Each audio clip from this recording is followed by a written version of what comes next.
Traders point அன்பர்களுக்கு சிறப்பு வணக்கம். நம்ம டிஸ்க்ளைமர் எடுத்துக்கிறோம். நம்ம செபி ரிஜிஸ்டர் அட்வைஸரோ ஆர்ஐஓ கிடையாது. நம்ம இங்கே பேசக்கூடியது எல்லாமே தகவலாக மாத்திரமே பார்க்கப்படணும். இது யாருக்கும் முதலீடு சம்பந்தமாகவோ பங்குகளை வாங்கவோ விற்கவோ நம்ம எந்த ஆலோசனையும் கொடுக்கப்படலை. எல்லா தொழிலையும் ரிஸ்க் இருக்கும். ரிஸ்க்கை புரிஞ்சுட்டு எச்சரிக்கையோட தொழில் செய்யும்போது எல்லாமே நல்லாயிருக்கும். நம்மளை ஆதரிக்கிற அனைத்து நல்ல உள்ளங்களுக்கும் நன்றி. வளமுடன் வாழ்க. நண்பர்களே, நம்ம நிஃப்டி 50ல் ரிசல்ட் பப்ளிஷ் ஆன கம்பெனிஸாக நம்ம லிஸ்ட்லேருந்து பார்த்துட்ருக்குறோம். அந்த வரிசையில் இப்போ நம்ம பவர் கிரிட் கார்ப்பரேஷன் நம்ம பார்க்குறோம். இவங்க ட்ரெண்ட் லைனில் என்ன இது பண்ணியிருக்கிறாங்க அப்படின்னு சொன்னாக்க, கிளாசிஃபிகேஷன் கொடுத்துருக்குறாங்க. ஸ்ட்ராங் பெர்ஃபார்மர் தான், ஆனால் கெட்டிங் எக்ஸ்பென்சிவ். கொஞ்சம் கொஞ்சமாக இதோட வேல்யூஷன் கூடிக்கிட்டே போகுது அப்படிங்கிறது தான் இதோட அர்த்தமாகுது. ஃபினான்ஷியல் ஸ்கோர் 80 இருக்குது. ஸோ இப்போ இது ஸ்ட்ராங் ஃபினான்ஷியல் ஸ்ட்ரென்த் தான். வேல்யூஷன் ஸ்கோர் 50க்கு கீழே வர ஆரம்பிச்சிருச்சு. அப்போ இது மிட் வேல்யூஷன். கொஞ்சம் கொஞ்சமாக இதோட வேல்யூ கூடிக்கிட்டே போகுது. வேல்யூஷன் கூடிக்கிட்டே போகுது அப்படிங்கிறது நம்ம இதுலேருந்து புரிஞ்சுக்க முடியுது. மொமெண்டம் ஸ்கோர் 71.8 இருக்குது. நம்ம புல்லிஷ் ட்ரெண்டில் இருக்குது. 284 அனாலிசிஸ்ட் ப்ரைஸ் டார்கெட் கொடுத்துருக்குறாங்க. டவுன் சைடு -11% கொடுத்துருக்குறாங்க. பிஇ ஜோனை பொறுத்த வரைக்கும் இது செல் ஜோன் காட்டிக்கிட்டு இருக்கு. நம்மளோட இதில் என்ன வருதுன்னு பார்ப்போம்.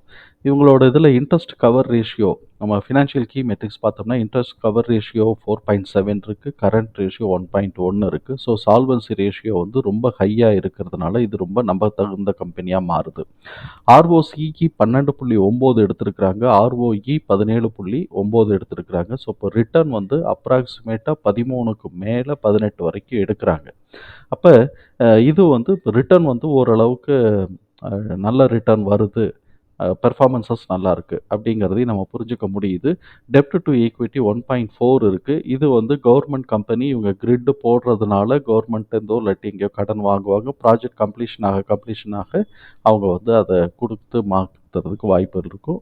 இருந்தாலும் கடன் 1.4ங்கிறது நம்மளுடைய தியரிட்டிக்கல் வேல்யூ காட்டிலும் கிட்டத்தட்ட 3 டைம்ஸ் வருது. இது கொஞ்சம் கவனிக்கப்பட வேண்டியது தான். பிஇ 19 தான் இருக்குது. அதனால 25 வரைக்கும் நமக்கு ஸ்கோப் இருக்குது. ப்ரைஸ் டு புக் 3.4 இருக்குது. ஸோ இப்போ 4.5 5.5 வரைக்கும் நமக்கு ஸ்கோப் இருக்குது. இந்த பிஇ அண்டு பிபிஐ பொறுத்த வரைக்கும் நமக்கு ஸ்கோப் இருக்குது அப்படிங்கிறது தான் நம்மளுடைய நிலைப்பாடு. 1 இயர் ஃபார்வர்ட் ஃபோர்காஸ்ட் இபிஎஸ் என்ன செய்கிறாங்க, 17.2 இருக்குது. இவங்க ஃபோர்காஸ்டர்ஸ் 2.1% சர்ப்ரைஸ் எதிர்பார்க்குறாங்க, பாசிட்டிவ் சர்ப்ரைஸ் எதிர்பார்க்குறாங்க. இப்போ இங்கே சென்சஸ் ரெக்கமெண்டேஷன்ஸ் என்ன சொல்கிறாங்கன்னா, 20 அனாலிசிஸ்டில் 6 பேர் செல் சொல்லியிருக்காங்க, 2 பேர் ஹோல்டு சொல்லியிருக்கிறாங்க, பாக்கி 12 பேர் பை சொல்லியிருக்கிறாங்க. இவங்களுடைய கேஷ் ஃப்ளோ பார்த்தோம்னா net cash flow year on year கம்மியாக இருக்குது. அதே மாதிரி ஆப்ரேட்டிங் கேஷ் ஃப்ளோவும் இயர் ஆன் இயர் கம்மியாக இருக்குது. இப்போ இவங்களோட குவார்ட்டர்லி ரிசல்ட் போவோம். அதுக்கு முன்னாடியும் கார்ப்பரேட் ஆக்ஷன்ஸில் ஏதாவது இருக்காங்கிறத செக் பண்ணிக்குவோம். இப்போ என்ன பண்ணியிருக்கிறாங்க, 2023க்கு பிறகு வேறு எந்த ஆக்ஷன்ஸும் அப்டேட் ஆகலை. டிவிடெண்ட் ஆல்ரெடி பிப்ரவரி மாதமே கொடுத்துருக்குறாங்க. 4.50 ரூபா இன்ட்ரீம் டிவிடெண்ட் தான் கொடுத்துருக்குறாங்க. ஃபைனல் டிவிடெண்ட்டு நார்மலாக இவங்க ஆகஸ்ட் மாதமோ நவம்பர் மாதமோ அந்த ரேஞ்சில் கொடுக்கறதுக்கு வாய்ப்புகள் இருக்குது. இது இருக்கட்டும். இப்போ நம்ம இதுக்குள்ளே போவோம், குவார்ட்டர்லி ரிசல்ட்டுக்குள்ளே நம்ம போவோம்.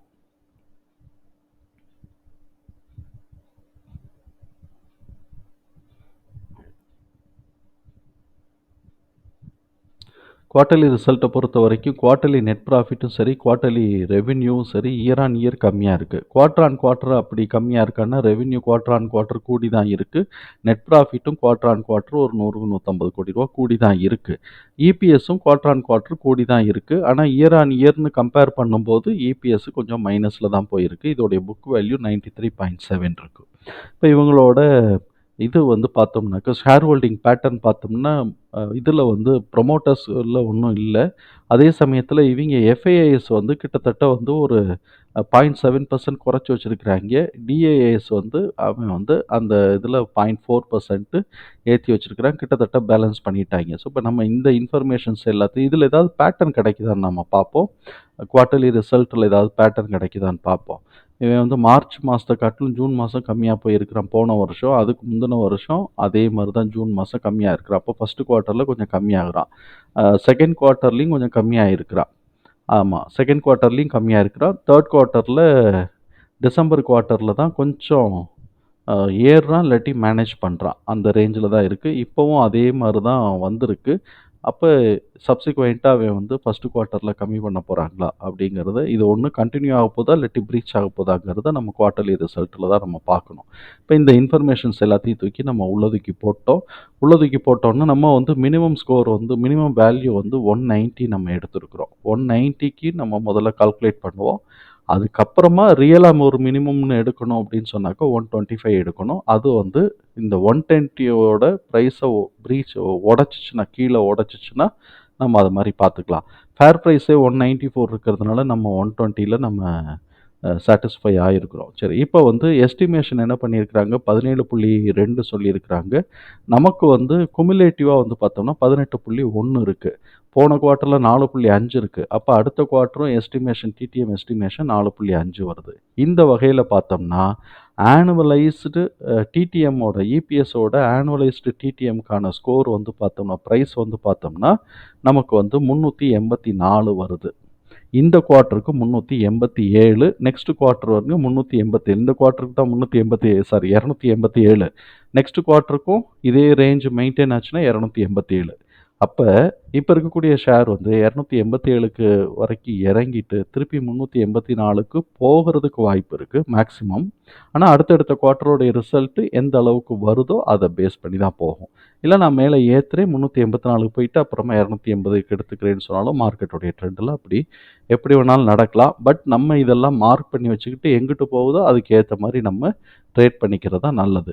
இப்போ நம்ம இந்த இன்ஃபர்மேஷனை தூக்கி நம்ம உள்ளதுக்கு போட்டோம். ஸோ இப்போ 384 வரைக்கும் போட்டோம். அதே மாதிரி 287க்கும் போட்டிருக்கிறோம், 319க்கும் போட்டிருக்கிறோம்.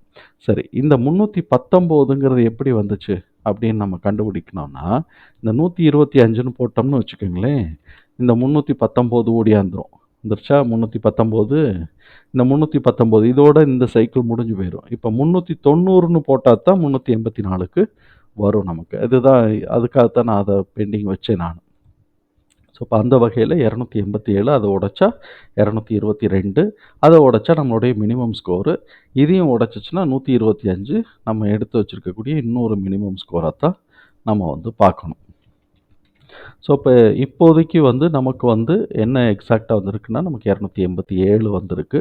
319 மேலே உடைக்காமல் கீழே கரெக்ஷன் வந்துச்சுன்னா 287, 287 உடைச்சிச்சுன்னா 222 வரைக்கும் வாய்ப்புகள் இருக்குது அப்படிங்கிறது தான் நம்மளுடைய புரிதல். ஸோ இப்போ இந்த இன்ஃபர்மேஷன்ஸு நமக்கு வந்து நம்ம மார்க் பண்ணி வச்சுக்கிட்டு எங்கிட்ட ட்ரேட் ஆகுதோ அதுக்கு ஏற்ற மாதிரி இப்போ நம்ம அடுத்தது ரெட்டு ஃபார்ம் ஆயிடுச்சுன்னு வச்சுக்கோமே, 287 வரைக்கும் வெயிட் பண்ணுவோம். 287 உடைச்சான்னா 222 வரைக்கும் வெயிட் பண்ணுவோம். எங்கே அட்வான்டேஜ் கிடைக்குதோ அங்கே நம்ம என்ட்ரி எடுத்துக்கலாம்.